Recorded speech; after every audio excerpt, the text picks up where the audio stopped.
We all sneeze and cough. But there are healthy ways to do it and unhealthy ways.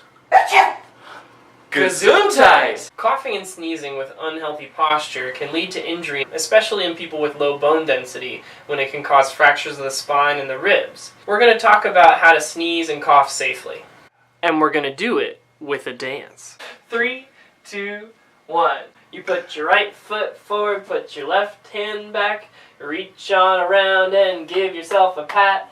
You bend your knees and take your sneeze, and that's how you do the sneeze dance. Everybody now! You put your right foot forward, put your left hand back, you reach on around and give yourself a pat. You bend your knees and take your sneeze, and that's how you do the sneeze dance. And cough this way too.